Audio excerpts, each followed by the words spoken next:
आज की इस वीडियो में आपको बताया जाएगा active voice and passive voice के बारे में। पास्ट इंडेफिनिट टेंस की कैसे हम एक्टिव वॉइस से पैसिव वॉइस बनाते हैं, इसी बारे में हम चर्चा करेंगे। रूल्स नंबर 1 लिखा हमने दोस्तों। ये रूल्स यदि आपका पास्ट इंडेफिनिट टेंस का सेंटेंस है और वो सिंपल सेंटेंस है, ठीक है, तो ये वाला रूल्स आपका काम करेगा। इसी रूल्स के आधार पे आपको टेंस जो है सब बनाते चले जाएंगे। जैसे मान लीजिए सबसे पहले हम क्या लिखेंगे, पीएस। पीएस का मतलब होता है पैसिव वॉइस का सब्जेक्ट, ठीक है। सबसे पहले पीएस यानी पीएस का मतलब हुआ पैसिव वॉइस सब्जेक्ट लिखेंगे, ठीक है। यदि आपका पैसिव वॉइस का सब्जेक्ट, पैसिव वॉइस का याद रखिएगा, पैसिव वॉइस का, एक्टिव वॉइस का नहीं। यदि आपका पैसिव वॉइस का सब्जेक्ट सिंगुलर हुआ तो उसके साथ वाज का प्रयोग करेंगे। यदि आपका पैसिव वॉइस का सब्जेक्ट प्लूरल हुआ तो उसके साथ वर का प्रयोग करेंगे, ठीक है। तो नंबर 1 पे क्या लिखना है हमें, पैसिव वॉइस का सब्जेक्ट लिखना है। अगर सिंगुलर हुआ तो वाज लिखेंगे, उसके बाद प्लूरल हुआ तो वर का प्रयोग करेंगे। उसके बाद तीसरे नंबर पे मेन वर्ब की थर्ड फॉर्म लिखते हैं, और ये मेन वर्ब की थर्ड फॉर्म हमेशा लिखी जाती है, ठीक है। कोई भी एक्टिव से पैसिव जब चेंज करेंगे तो मेन वर्ब की थर्ड फॉर्म हमेशा लिखी जाएगी, ठीक है। उसके बाद मेन वर्ब की थर्ड फॉर्म के बाद बाई का प्रयोग होता है, और उसके बाद आखिरी में पैसिव वॉइस का ऑब्जेक्ट लिखा जाता है, ठीक है। तो सबसे पहले थोड़ा सा हम बात कर लेते हैं कि कैसे हमें मालूम चलेगा कि ये जो सेंटेंस है एक्टिव वॉइस का, वो जो है पास्ट इंडेफिनिट टेंस का ही है। देखिए दोस्तों, यदि पास्ट इंडेफिनिट टेंस का सेंटेंस होगा तो उसमें मेन वर्ब की सेकेंड फॉर्म आएगी। जैसे यहाँ स्टोल में main verb second form I है, राइट का सेकेंड फॉर्म रोट लिखा गया, ठीक है। तो यदि पास्ट इंडेफिनिट टेंस का सेंटेंस है, एक्टिव वॉइस है, उसे आप कैसे पहचान जाएंगे कि ये active voice past indefinite tense का ही है। तो ये उसमें देखेंगे जो भी एक्टिव वॉइस होगी उसमें मेन वर्ब की सेकेंड फॉर्म आएगी, ठीक है। यदि मेन वर्ब की सेकेंड फॉर्म नहीं आएगी तो डीड का प्रयोग होगा, ठीक है। दोनों में से कोई एक आएगा तो आप समझ जाइएगा कि ये जो सेंटेंस है ये पास्ट इंडेफिनिट टेंस का है, ठीक है।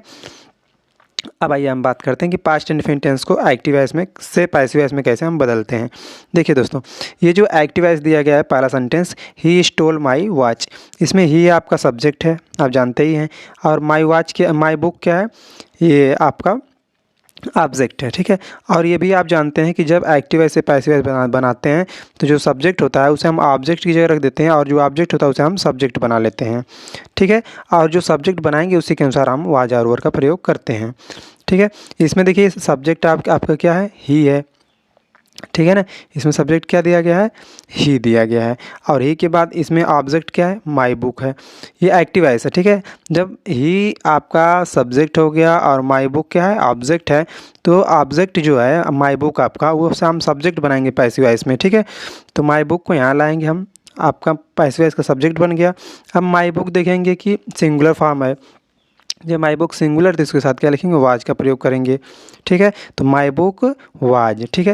यहाँ देखिए स्टोल सेकंड फॉर्म लिखा गया है तो इसका थर्ड फॉर्म यहाँ करेंगे तो स्टोलन हो जाएगा, और थर्ड फॉर्म बाद हमेशा बाई का प्रयोग करते हैं तो यहाँ बाई हो जाएगा। और जो ही सब्जेक्ट है उसे हम ऑब्जेक्ट बनाएंगे तो ही आकर के जब ऑब्जेक्ट बनता है तो ही का हिम हो जाता है, ठीक है। यदि कोई नाम होता है तो वो परिवर्तन नहीं होता है, लेकिन अगर ही रहेगा तो इधर आके ऑब्जेक्ट जब बनेगा तो यहाँ पर हिम हो जाएगा, ठीक है। दूसरा देख लेते हैं। दूसरा सेंटेंस है कि दिनकर रोट दिस पोयम। तो दिनकर इसमें आपका सब्जेक्ट दिनकर हुआ और दिस पोयम क्या हुआ, ऑब्जेक्ट हुआ, ठीक है। तो जो ऑब्जेक्ट उसे हम सब्जेक्ट बनाएंगे पैसिव वॉइस का, तो यहाँ दिस पोयम जो है पैसिव वॉइस का सब्जेक्ट बन गया। अब दिस पोयम जो सब्जेक्ट बना ये भी सिंगुलर है तो इसके साथ भी वाज का प्रयोग करेंगे, तो दिस पोयम वाज, ठीक है। अब रोट जो है सेकेंड फॉर्म है तो इसका थर्ड फॉर्म हम लिखेंगे रिटन हो जाएगा, और थर्ड फॉर्म बाद हमेशा बाई का प्रयोग करते हैं, ठीक। और ये जो सब्जेक्ट आपका दिनकर है इसे हम ऑब्जेक्ट बनाएंगे तो दिनकर जब ऑब्जेक्ट बनता है तो दिनकर ही रहेगा, इसमें कोई परिवर्तन नहीं होता है, ठीक है। ये सेंटेंस देखिएगा थोड़ा ध्यान से, इस सेंटेंस को हम दो तरीके से बनाना है, ठीक है। जैसे सी गेव मी बुक्स, सी गेव मी बुक्स, ठीक है। अब इसमें सी एक सब्जेक्ट है, ठीक है, एक मी ऑब्जेक्ट है और एक बुक्स ऑब्जेक्ट है, ठीक है। दोनों से हम लेकर बनाते हैं। यदि दोस्तों देखिए बुक्स से हम लेकर बनाएंगे, बुक्स को सब्जेक्ट बना, ये बुक्स क्या है आपका ऑब्जेक्ट है ना, तो हम पैसिव वॉइस जब बनाएंगे तो सब्जेक्ट बना लेंगे, तो बुक्स को हम सब्जेक्ट बना लिए, ठीक है। अब बुक्स क्या है, जब सब्जेक्ट बना बुक्स तो ये प्लूरल हो गया, ठीक है। तो बुक्स के साथ वर का प्रयोग करेंगे। गिव जो सेकेंड फॉर्म है तो उसका गिवन थर्ड फॉर्म कर देंगे, ठीक है।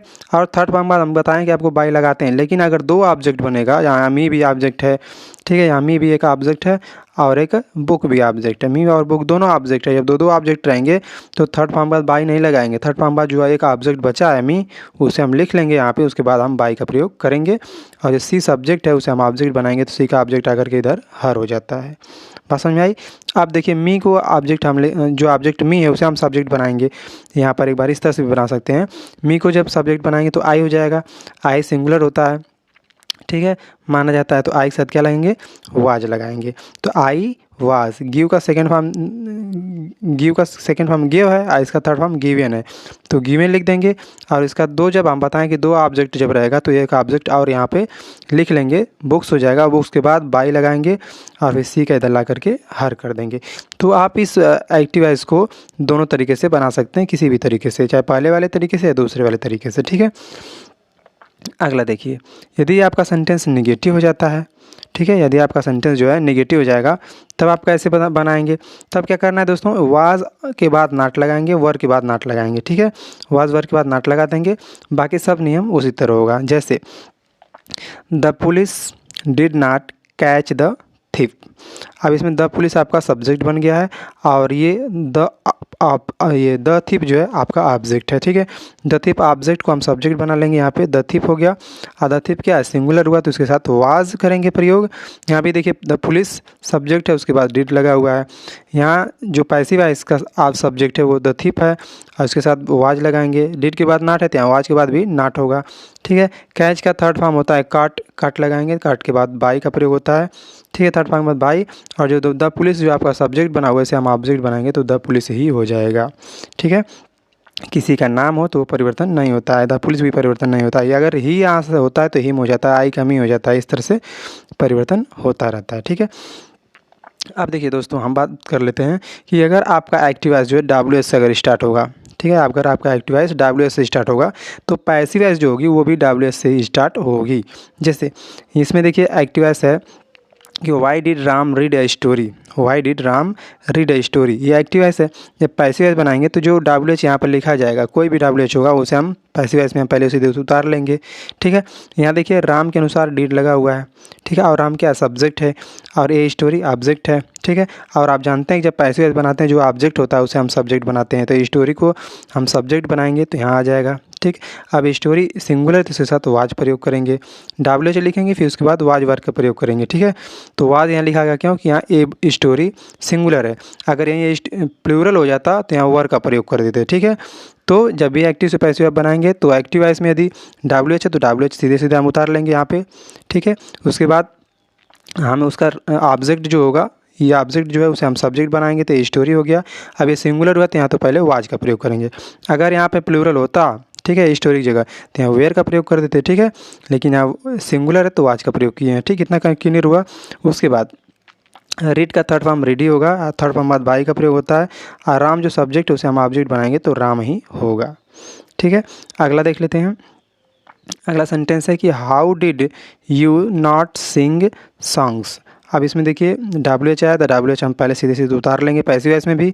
अब उसके बाद जो इसमें ऑब्जेक्ट है सॉन्ग्स है उसे हम सब्जेक्ट बनाएंगे तो यहाँ आ गया सॉन्ग्स। यहाँ सब्जेक्ट सॉन्ग्स जो है प्लूरल है तो यहाँ वर का प्रयोग कर देंगे, हाउ के बाद वर का प्रयोग करेंगे तो हाउ वर सॉन्ग्स। और फिर यहाँ भी देखिए यू के बाद सब्जेक्ट के बाद नाट है तो यहाँ भी सब्जेक्ट जो सॉन्ग्स बना इसके बाद भी यहाँ पे हम नाट जोड़ेंगे। सिंग का थर्ड फॉर्म होता है संग और थर्ड फॉर्म बाद बाई लगाते हैं, आप जानते ही हैं। और यू जो सब्जेक्ट है इसे हम ऑब्जेक्ट बना लेंगे तो इधर आकर के यू ही हो जाएगा, ठीक है। एक बात और ध्यान रख लेते हैं कि यदि हमारा वाक्य जो है डिड से स्टार्ट हुआ, ठीक है, यदि हमारा वाक्य डिड से स्टार्ट हो रहा है तो जो एक्टिव से पैसिव ऐसा बनाएंगे तो वो भी हमारी हेल्प वाज वर्ड से स्टार्ट हो जाएगी। जैसे did the boys play cricket दिया गया है, ठीक है। इसमें द बॉयज़ आपका सब्जेक्ट बना है और क्रिकेट क्या है ऑब्जेक्ट है। तो क्रिकेट जो ऑब्जेक्ट है उसे हम सब्जेक्ट बनाएंगे तो पहले क्रिकेट इधर लिख देंगे। अब क्रिकेट सिंगुलर तो पहले वाज लिखेंगे, ठीक है। यह मतलब कहने का है कि अगर आपकी एक्टिवाइज डिड से स्टार्ट हो रही है तो पैसिवाइज भी वाज और वर से स्टार्ट होगी, ठीक है। तो क्रिकेट यहाँ आपका जो ऑब्जेक्ट था उसे हम सब्जेक्ट बनाए हैं, ठीक, क्रिकेट है। अब क्रिकेट सिंगुलर हुआ सबसे पहले हम वाज लिखेंगे। अगर प्लूरल होता सब्जेक्ट जो पैसिवाइज का सब्जेक्ट यदि प्लूरल यहाँ होगा तो यहाँ पर हम पहले क्या करेंगे वर का प्रयोग करेंगे, लेकिन क्रिकेट क्या है सिंगुलर तो यहाँ हम वाज लिखें तो वाज क्रिकेट, ठीक है। प्ले का थर्ड फॉर्म हो जाएगा प्लेड, और थर्ड फॉर्म बाद बाय लगाते ही हैं, और जो द बॉय जो है सब्जेक्ट है उसे हम ऑब्जेक्ट बना देंगे, तो इधर आएगा द बॉय से ही हो जाएगा, ठीक है। लास्ट देख लेते हैं, did the girls not read news दिया है, ठीक है। तो हमने आपसे बताया कि यदि आपका जो एक्टिव वॉइस है डिड से स्टार्ट हो रहा है तो पैसिव वॉइस क्या होगा, वाज और वर से स्टार्ट होगा, ठीक है। तो यहाँ पर आपका सब्जेक्ट द गर्ल्स है और ऑब्जेक्ट क्या न्यूज़ है, तो न्यूज़ जो ऑब्जेक्ट है हम सब्जेक्ट बनाएंगे यहाँ पर, तो न्यूज़ आ जाएगा, और न्यूज़ को हम सिंगुलर मानते हैं तो पहले वाज लिख लेंगे, तो वाज न्यूज़। अब यहाँ देखिए द गर्ल्स सब्जेक्ट के बाद नॉट है, तो यहाँ द जो न्यूज़ दिया गया है सब्जेक्ट है उसके बाद नॉट लगा देंगे। रीड का थर्ड फॉर्म रीड लिखेंगे, रीड थर्ड फॉर्म बाद बाई का प्रयोग करते हैं, और जो द गर्ल्स सब्जेक्ट है उसे हम ऑब्जेक्ट बनाएंगे तो द गर्ल्स ही हो जाएगा, ठीक है। तो इस तरह से आप पूरा एक्टिव वॉइस से पैसिव वॉइस बनाएंगे पास्ट इंडेफिनिट टेंस की। यदि आपको नहीं समझ में आया हो तो कमेंट में आप कमेंट करके पूछ सकते हैं, और वीडियो अच्छी लगी हो तो इसे शेयर और चैनल को सब्सक्राइब जरूर करें। आपसे मिलते हैं इसी तरह की अन्य वीडियो में, तब तक के लिए जय हिंद।